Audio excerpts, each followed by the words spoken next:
Graph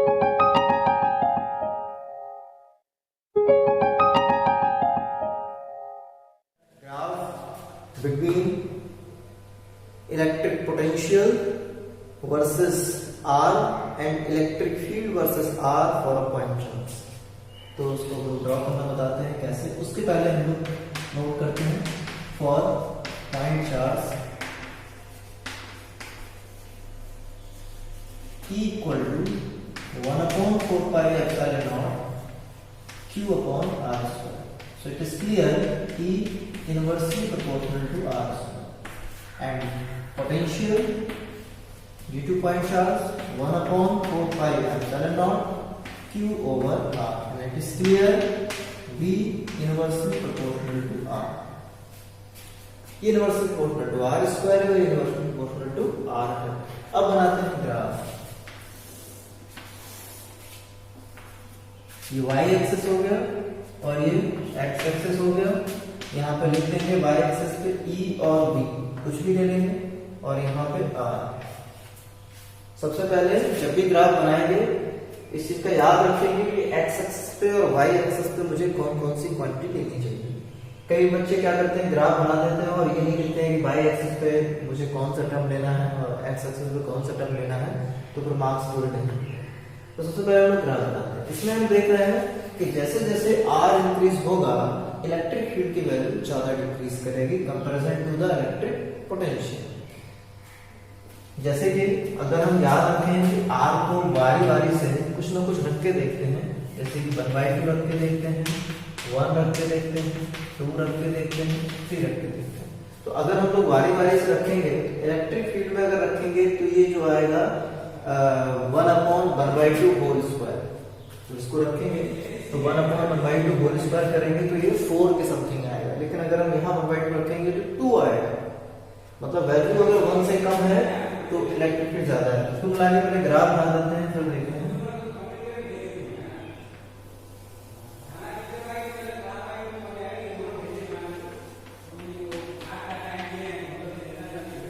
ये इस तरीके के ग्राफ बनेंगे जिसमें से जो हार्ड लाइन है वो V को रिप्रेजेंट करेगी और ये E को रिप्रेजेंट करेगा. यहाँ पे दोनों वैल्यू सेम भी होंगी.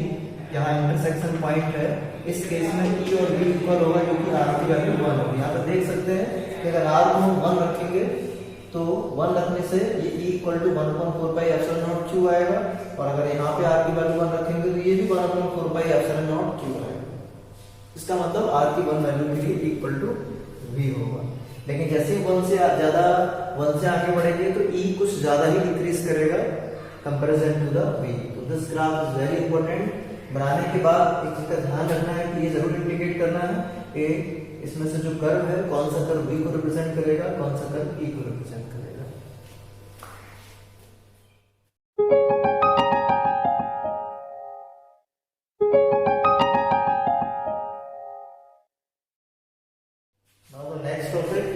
Electric potential due to electric dipole.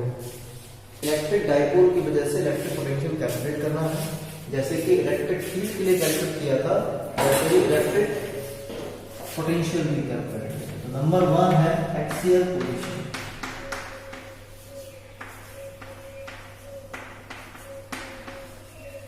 Axial position first we draw graph. सबसे पहले एक डायग्राम बनाएंगे और डायग्राम में इसको एक्सप्लेन करेंगे. तो देखिए यहाँ पे बनाते हैं diagram. This is a dipole and we know that dipole is a system of two equal and opposite points separated by very small distance. इसके बीच का डिस्टेंस 2l है. एनसीईआरटी बुक में 2a दिया गया है, कोई प्रॉब्लम नहीं है. 2a भी कर सकते हैं, 2l भी कर सकते हैं. ये हो गया mid point of the dipole. अब मुझे करना है axial position. Axial position means होता है along the line joining of the 2 point charges. इनकी लाइन जॉइनिंग या कह सकते हैं along the dipole length. इसको भी बोल सकते हैं along dipole length. तो डाइपोल लेंथ क्या होता है? ये डाइपोल लेंथ. तो जिस पॉइंट पे मुझे इलेक्ट्रिक पोटेंशियल कैलकुलेट करना है वो इस डाइपोल के लेफ्ट साइड भी हो सकता है, राइट साइड भी हो सकता है. इस पूरी लाइन को हम बोल सकते हैं एक्सियल पोजीशन। तो मुझे कहीं भी कैलकुलेट करना है, हम अज्यूम कर लेते हैं कि suppose that this is the point P। At this point we want to calculate electric potential due to this dipole, and we assume that this point P is situated at distance r from the midpoint of the dipole। अच्छा, एक चीज और है जो मैंने O को mid point माना है दोनों के डाइपोल का। इसका मतलब है कि अगर ये डिस्टेंस 2l है तो L और L में ये डिवाइड हो जाएगा, L इतना हो जाएगा और L ये हो जाएगा। So listen, we want to calculate electric potential at point P। तो सबसे पहले क्या करेंगे, first we calculate electric potential due to -q charge at point P, then we calculate electric potential due to +q charge at point P, then we apply the principle of superposition। So first we calculate electric potential due to -q charge at point P, and we know that the formula is 1/4 pi epsilon naught q by r। ये formula होता है 1/4 pi epsilon को k लिख दिया है, q over q नहीं करेंगे, -q करेंगे, क्योंकि मैंने बताया था कि जो भी सोर्स चार्ज होगा जिस पॉइंट चार्ज की वजह से निकाल रहे होंगे, अगर वो नेगेटिव होगा तो मुझे नेगेटिव लेना पड़ेगा, और अगर पॉजिटिव ले रहे हैं तो पॉजिटिव लेना पड़ेगा। अब अपॉन क्या होता है, डिस्टेंस होता है। तो डिस्टेंस क्या है, -q चार्ज का P पॉइंट तक का डिस्टेंस देखना है। तो यहां से यहां तक का डिस्टेंस r है और यहां से यहां तक का डिस्टेंस l है, तो टोटल डिस्टेंस हो गया r + l। इसको ओवरऑल ऐसे लिख देंगे -q over r + l, minus sign को मैंने ब्रैकेट से बाहर कर दिया। Now we calculate electric potential due to +q charge. So how to write? Formula is kq over, अब यहाँ पे चार्ज जो पॉइंट चार्ज है पॉजिटिव है, प्लस साइन नहीं लगाया जाता, अंडरस्टूड है, अपॉन डिस्टेंस। अब +q चार्ज का P पॉइंट तक का डिस्टेंस कितना है, ये डिस्टेंस मुझे देखना है। तो ये टोटल डिस्टेंस था r और ये था l, इतना बचेगा r - l। Now we calculate net potential. Simply potential लिख दिया है, अंडरस्टूड है कि इलेक्ट्रोस्टैटिक पोटेंशियल है। So now net potential at point P। So V equal to, अब ये स्केलर क्वांटिटीज हैं पोटेंशियल, तो मुझे इसमें वेक्टर लॉ नहीं लगाना पड़ेगा कि मुझे ध्यान रखना है कि इसका क्या डायरेक्शन है, जैसे कि इलेक्ट्रिक फील्ड में यहाँ डायरेक्शन कुछ नहीं देखना। P पॉइंट पर हमने due to -q charge calculate किया, फिर due to +q charge calculate किया, जस्ट ऐड, कुछ नहीं सोचना है, सीधा ऐड कर देना है। Now substitute the value of v - q, ये है -kq over r + l plus electric potential due to +q charge kq over r - l। Then we will take common जो आएगा वो kq दोनों टर्म में है, तो ये कॉमन ले लेंगे। अब ब्रैकेट में क्या बचा रहेगा, तो kq कॉमन ले लेंगे तो -1/r + l प्लस यहां बचेगा 1/r-। अब मुझे क्या करना पड़ेगा इसके बाद लेंगे हम लोग LCM, r + l r। जब ऐसा लेंगे, जब यहाँ r + l लिखा है, यहाँ आ जाएगा r - l plus r + l।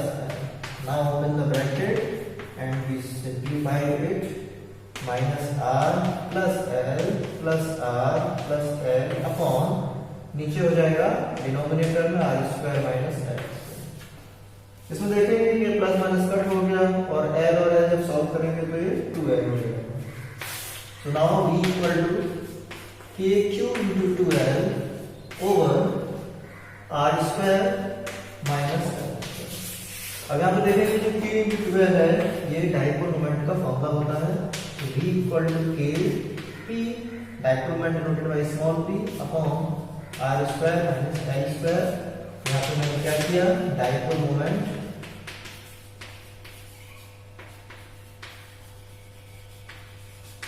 P equal to Q into 2L, ये सब्स्टिट्यूट किया तो मुझे एक फॉर्मूला मिल गया। लेकिन अगर इसमें कंडीशन अप्लाई कर दें, if R is very greater than from R, ये जो डिस्टेंस है R डिस्टेंस वो बहुत ज्यादा है डाइपोल लेंथ के कंपैरिजन में, मतलब जो डाइपोल लेंथ तो बहुत शॉर्ट डाइपोल हो और जिस पॉइंट पे मुझे इलेक्ट्रिक पोटेंशियल कैलकुलेट करना हो बहुत दूर, तो r is very very greater than from l, तो इस कंडीशन में क्या होगा, जैसे r square minus l square लिखा है, बहुत बड़ी क्वांटिटी से जिसके ऊपर स्क्वायर लग गया तो और बड़ी होगी, इसमें से l माइनस करेंगे, l बहुत छोटा है, तो हम क्या करते हैं, मान के चलते हैं कि l स्क्वायर ही निगलेक्ट कर देंगे, क्योंकि यह बहुत छोटा है, बहुत छोटी क्वांटिटी का स्क्वायर करने से बहुत छोटा हो जाएगा। This is converted into approximately r square, तो इसके प्लेस पे केवल r स्क्वायर रखना है, v equal to a p over r square. This formula, नीचे वाला जो फॉर्मूला आया है, this is only for when observation point is very very far, या कह सकते हैं r is very very greater than from the dipole length. तो ये कंडीशन आ जाए, उसमें देख सकते हैं कि v inversely proportional to r square आया है, लेकिन हमने फॉर्मूला देखा है कि due to point charge formula होता है, अगर हम ड्यू टू पॉइंट चार्ज देखते हैं, electric potential due to point charge, तो v inversely proportional to r होता है, लेकिन डायपोल के केस में inversely proportional to r square होता है।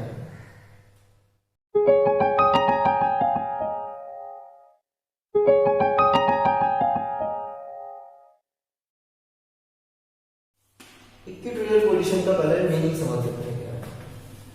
जैसे द डायपोल, इक्विटोरियल पोजीशन क्या होता है, डायपोल में जरूरी नहीं है कि हम माइनस p यहाँ प्लस q लिखें, हम लोग चाहें कि आप प्लस p यहाँ माइनस q भी लिख सकते हैं, कोई प्रॉब्लम नहीं। 2l is the dipole length and you can see distance between the 2 point charges and this is the midpoint of the dipole।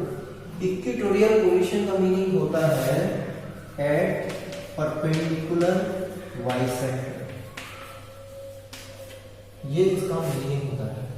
Perpendicular bisector क्या होता है, इसके मिड पॉइंट से एक लाइन ड्रॉ कर लेते हैं, ये जो पूरी लाइन है वो परपेंडिकुलर बाइसेक्टर है, इसके किसी भी पॉइंट पर, इस लाइन के किसी भी पॉइंट पे हम लोग कैलकुलेट करेंगे इलेक्ट्रिक पोटेंशियल। वो पॉइंट यहाँ भी हो सकता है, यहाँ भी हो सकता है, यहाँ भी हो सकता है, यहाँ भी हो सकता है और बीच में भी हो सकता है, किसी भी पॉइंट पे कैलकुलेट करना है। दिस पॉइंट इज कॉल्ड, इस line is called equatorial line और परपेंडिकुलर बाइसेक्टर। एज्यूम कर लेते हैं this point is P, at this point we want to calculate electric potential and this point is situated at distance r from the mid point of the dipole. So first we calculate electric potential due to -q charge at point P, then we calculate electric potential due to +q charge at point P, then add up, then we get the answer. So first electric potential due to -q charge, k -q बताया था कि अगर point charge negative हो तो यहाँ with sign देना पड़ेगा, on क्या होता है, डिस्टेंस। अब ये डिस्टेंस देखनी है, इस -q चार्ज से p पॉइंट का डिस्टेंस कितना होगा, ये चूंकि मिड पॉइंट है, ये पूरा 12 था तो ये l हो जाएगा, ये l है और ये r है, पाइथागोरस थ्योरम लगाएंगे तो √r² + l। ऐसे ही इस तरफ वाला भी सेम आएगा, तो हमको क्या करना था कि चार्ज ऑन डिस्टेंस, ये डिस्टेंस कितनी है, √r² + l। In the same way we calculate electric potential due to +q charge at point P, we apply k q over distance। अब ये डिस्टेंस कितनी है +q चार्ज से p पॉइंट तक की, ये भी पाइथागोरस थ्योरम से निकाला था, √r² + l। Then net potential at point P, तो नेट पोटेंशियल के लिए क्या करना है, ये तो स्केलर क्वांटिटीज है, डायरेक्टली ऐड कर देना है। अब इसका वैल्यू कितना है, एक काम करते हैं, इसका वैल्यू जो लिखेंगे -q साइन को बाहर निकाल के लिखेंगे,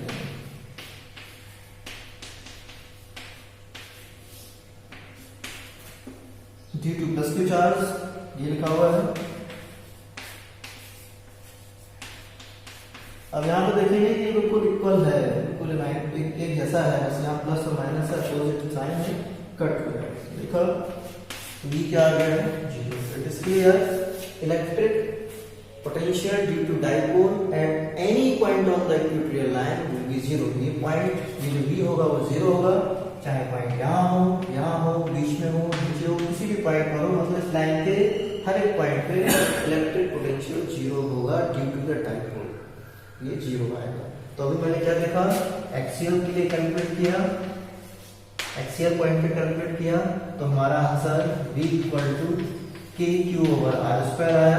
सॉरी के पी ओवर आर स्क्वायर आया, और ड्यू टू इक्वेटोरियल के देखेंगे तो बी इक्वल टू 0 आया। लेकिन यही चीज इलेक्ट्रिक फील्ड का अगर कंपैरिजन देखें, अगर इलेक्ट्रिक फील्ड जो कैलकुलेट किया था प्रीवियस लेक्चर में, तो इसका आंसर आया था 2kp ओवर आर क्यूब, यहाँ पर 0 नहीं था इलेक्ट्रिक फील्ड, बल्कि आया था kp ओवर आर। ये आंसर हमारा इलेक्ट्रिक फील्ड के केस में आया था। लेकिन पोटेंशियल के केस में हम देखते हैं kp ओवर आर स्क्वायर आता है, और इक्वेटोरियल के केस में इलेक्ट्रिक पोटेंशियल 0 आता है। Now we start